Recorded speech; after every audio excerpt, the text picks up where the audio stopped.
Yes,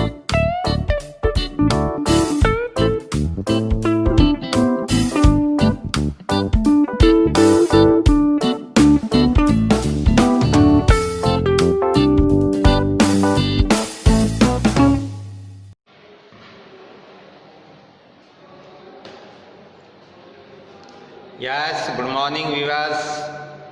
How are you? Today we are going to start next question of class 10th, chapter 4, exercise 4.1. Yesterday, last video में हम question number second के second part कर चुके थे। आज हम question second का थर्ड पार्ट शुरू करने जा रहे हैं। तो थर्ड पार्ट है, Rohan's mother is 26 year older than him. कि रोहन्स की मदर उससे 26 ईयर बड़ी है। The product of their edges in year 3 years from now will be 360। We would like to find Rohan's present age। देखिए इस क्वेश्चन में क्या है, रोहन्स की जो मदर है वो रोहन से 26 ईयर बड़ी है और अब से 3 वर्ष बाद, यानी कि जो उनकी प्रेजेंट एज है उससे 3 वर्ष बाद उन दोनों की जो एज का प्रोडक्ट है वो 360 हो जाएगा। तब हमें रोहन्स की प्रेजेंट एज फाइंड करने के लिए क्वाड्रेटिक इक्वेशन क्रिएट करनी है। तो क्वेश्चन नंबर सेकंड का second part, question number second का थर्ड पार्ट। तो देखिए इसमें हम रोहन्स की प्रेजेंट एज को x मान देते हैं और उसकी मदर की एज उससे 26 ईयर बड़ी होगी। तो suppose that Rohan's present age be x year and mother present age be x plus 26 year. That Rohan's present age be x year and Rohan's mother age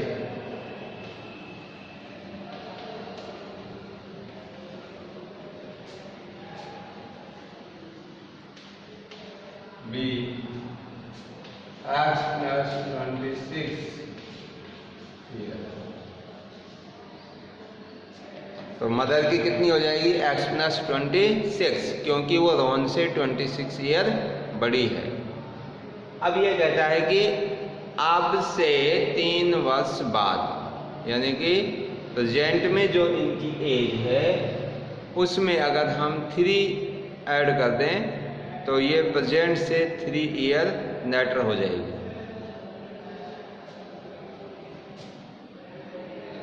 3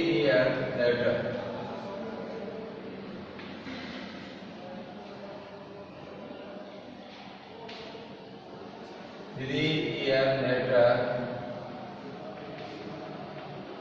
their age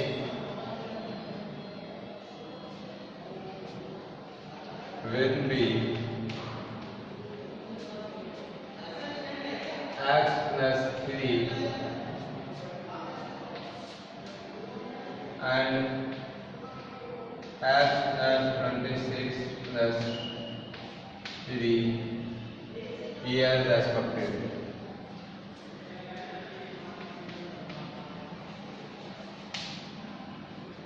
तो अब से 3 ईयर बाद रोहन्स की जो एज होगी वो x plus 3 और उसकी मदर की एज होगी x plus 26 plus 3 यानी कि x plus 29। अब ये जो एज आपको दी हुई है इन दोनों का अकॉर्डिंग क्वेश्चन जो प्रोडक्ट है वो कितना है 360।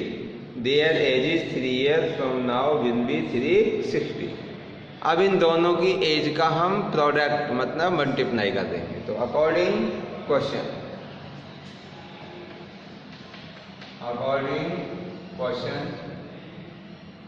ये हो जाएगी x + 29 x + 26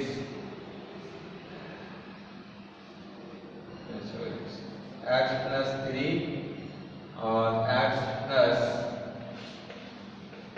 29 = 360।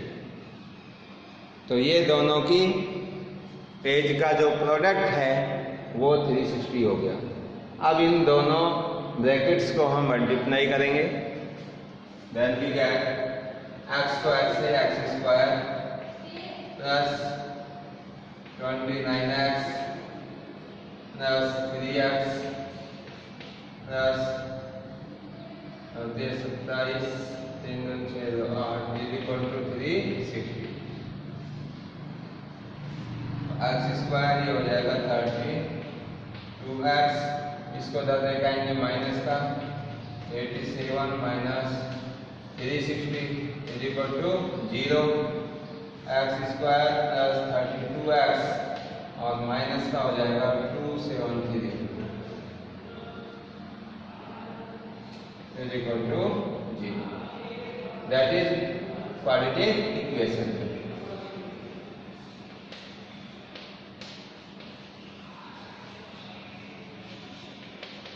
That is quadratic equation।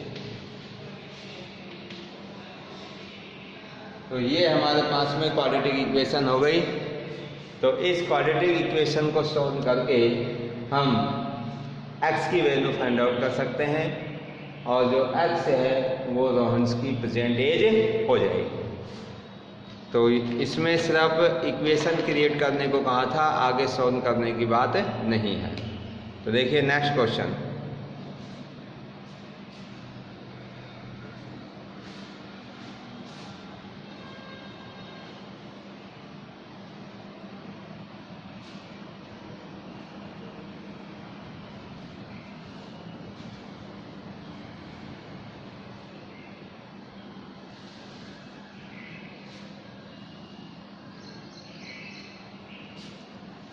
Next है इसका फोर्थ पार्ट। देखिए ये फोर्थ पार्ट बहुत ही इम्पोर्टेंट है और इस प्रकार के क्वेश्चंस एग्जाम में अधिकांश से पूछे जाते हैं। A train travels a distance of 480 kilometre at a uniform speed. ये एक ट्रेन है जो कि एक समान गति से 480 किलोमीटर की डिस्टेंस को कवर करती है। If the speed had been 8 kilometre per hour less, यदि वो ट्रेन अपनी स्पीड में 8 किलोमीटर की कमी करती है, then it would have taken 3 hours more to cover the same distance. तो देखिए जब ये कार अपनी स्पीड में 8 किलोमीटर प्रति घंटा की कमी करेगी तो उसी 480 किलोमीटर की डिस्टेंस को कवर करने के लिए इसको 3 hours मोर लगेंगे, यानी कि ज़्यादा। We need to find the speed of the train. तो अब हमें ट्रेन की स्पीड को प्राप्त करने की ज़रूरत है। अब देखिए इसके कंसेप्ट को हम समझेंगे कि टाइम, स्पीड और डिस्टेंस, इन तीनों में एक रिलेशन होता है जिसको जानना बहुत ज़रूरी है। तो क्वेश्चन नंबर 2 का फोर्थ पार्ट देखिए, हम जानते हैं कि जो टाइम होता है वो डिस्टेंस अपॉन स्पीड इसके इक्वल होता है। अब इसके अंदर डिस्टेंस भी है, स्पीड भी है और टाइम भी है, तीनों चीज़ें हैं। और हमें इसके अंदर जो इक्वेशन क्रिएट करनी है वो स्पीड को फाइंड करने के लिए क्रिएट करनी है। तो हम क्या कर लेते हैं, इसकी जो ट्रेन की स्पीड है उसको x किलोमीटर पर आवर मान लेते हैं। That the speed of the train that the speed of the train, और ये कौन सी स्पीड है? यूनिफॉर्म, एक समान, of the train be x kilometre per hour. अब नेक्स्ट ये पूछ रहा है आपसे कि जो टोटल डिस्टेंस है जिसको कि ट्रेन कवर कर रही है वो कितनी है? वो है 480 किलोमीटर। तो टोटल डिस्टेंस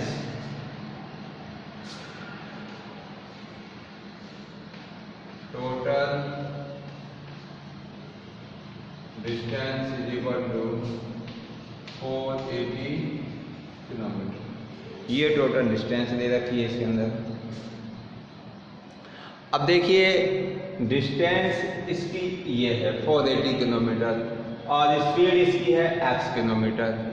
जब ये x किलोमीटर की स्पीड से इस 480 किलोमीटर की डिस्टेंस को कवर करेगी तो इसको कुछ ना कुछ समय लगेगा, तो वो समय हम फाइंड आउट कर लेते हैं। और समय कैसे निकालेंगे? यानी कि time is equal to distance upon speed. अब सपोज करो इस स्पीड से इस 480 किलोमीटर डिस्टेंस को कवर करने में सपोज दैट कि मान लो उसको 5 घंटे लगे। अब ये अपनी स्पीड को 8 किलोमीटर पर आवर कम करती है। तो देखिए आपको पता है कि कोई भी जब ट्रेन होगी या कोई भी व्हीकल होगा अगर अपनी स्पीड को कम करेगा तो उसको निर्धारित डिस्टेंस को कवर करने में जो समय लगेगा वो ज़्यादा होगा।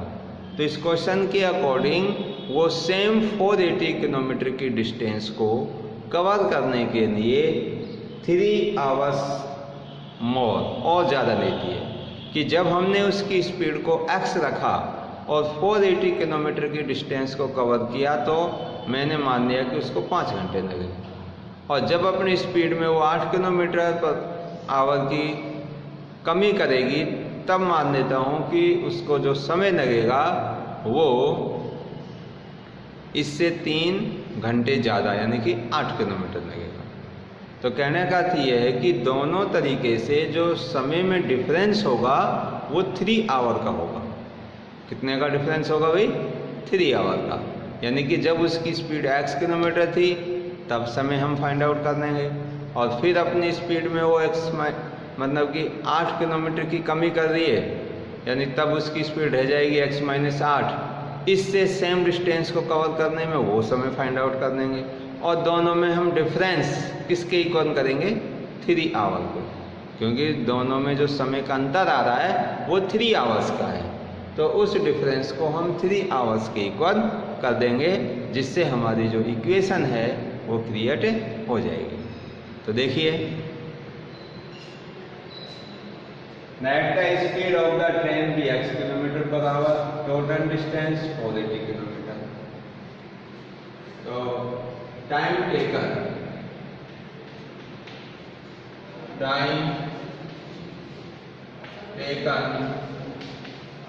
बाय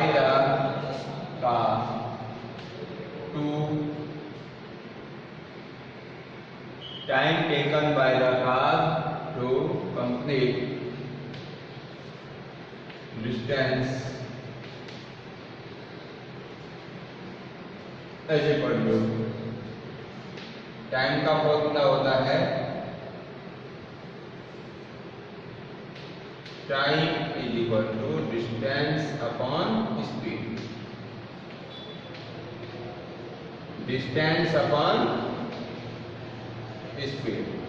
तो डिस्टेंस कितनी है?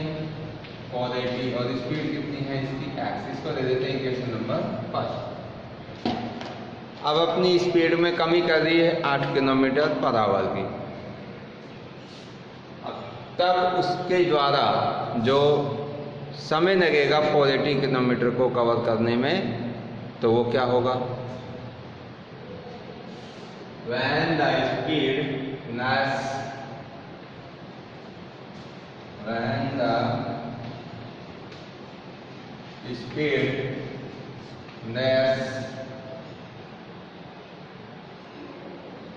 By 8 kilometre per our. Then time taken by the train।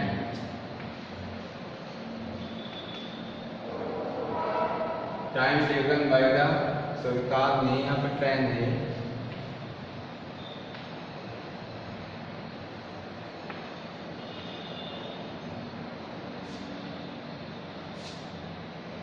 तो इसके द्वारा जो अब समय होगा वही डिस्टेंस 480 और स्पीड हो जाएगी x माइनस 8। ये क्वेश्चन नंबर हो गई सेकंड।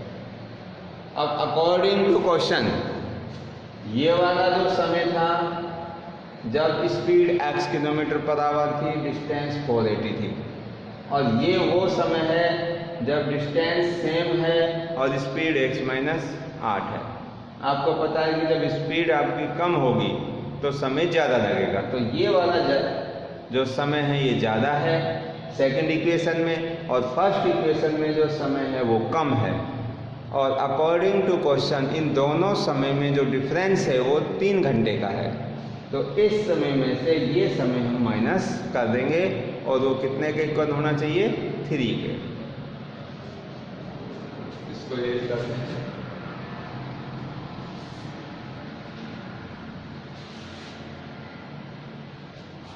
देखिए अकॉर्डिंग टू क्वेश्चन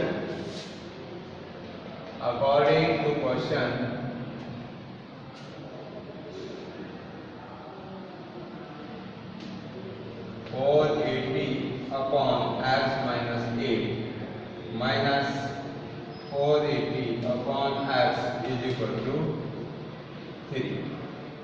ये हमारी इस क्वेश्चन के अकॉर्डिंग इक्वेशन तैयार हो गई। अब इसको हम आगे और सॉल्व करते हैं।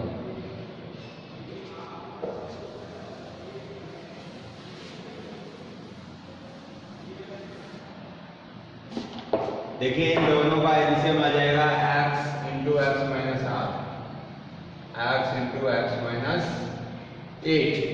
ये इनका एलसीएम आया, इसको इससे डिवाइड करेंगे, कैंसिल हो जाएगा, x और x को इससे मल्टीप्लाई कर देंगे, तो ये 480 इंटू एक्स माइनस x से डिवाइड करेगा कैंसिल, और 480 into x minus 8 is equal to 3।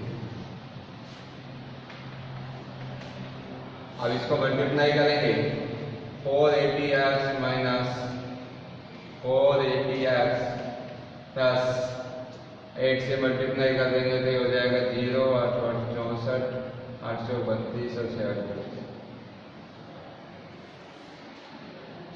और ये होगा x into x minus 8 is equal to 3। इसके नीचे 1 मान देंगे। अब इसको देखिए आगे क्या होगा, ये तो इससे कैंसिल हो जाएगा, क्या बचेगा, जो बचेगा उसको हम क्रॉस मल्टीप्लाई कर देंगे। 38 40 अपॉन इसको x से इंटू करेंगे x square minus 8x 3 upon 1, इससे क्रॉस मल्टीप्लाई कर देंगे इसको, तो ये बन जाएगा 3x square minus 24x is equal to 3840। अब इस इक्वेशन को थोड़ा सा छोटा कर देते हैं, 3 से डिवाइड हो जाएगा, तो 3 से डिवाइड करेंगे तो ये बनेगा x स्क्वायर माइनस 8x, इसको इधर लेकर आऊँगा मैं माइनस का, और 3 से डिवाइड करूँगा तो 1 2 इक्वल टू 0। क्या क्या मैंने इसको 3 से डिवाइड कर दिया, दैट इज